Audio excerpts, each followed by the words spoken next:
Isikhulu esiphezulu sesikhungo sezibonelelo zika hulumeni i-SASSA sithi kubalulekile ukuba kubukezwe imininingwane yalabo abahlomula kulezi zibonelelo ukuze kuqinisekiswe ukuthi zitholwa ilabo abazidinga ngempela.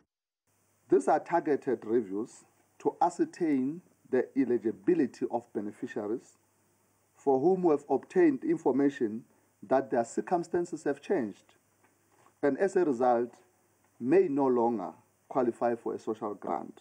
I-SASSA inezinhlelo zokuguqukela ebuchwephesheni besimanje ukuze kuzoncipha izenzo zenkohlakalo nokukhwabanisa ezikhungweni zakwa-SASSA.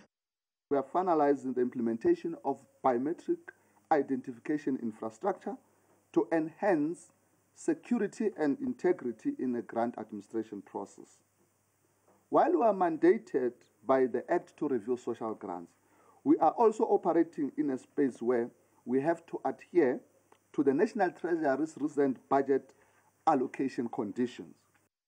Ithi ukuvalwa kwesibonelelo sika hulumeni kwenzeka kulabo abathola isibonelelo sika 370 rands. The means test for SRD3 service is a single value and it's set to 624 rands. And we're testing an individual. So by implication, it means for that service, any monies that you get, we therefore, it becomes a suspect potential for any income. But when coming to the normal social grants, unfortunately, with normal social grants, we've got varying thresholds.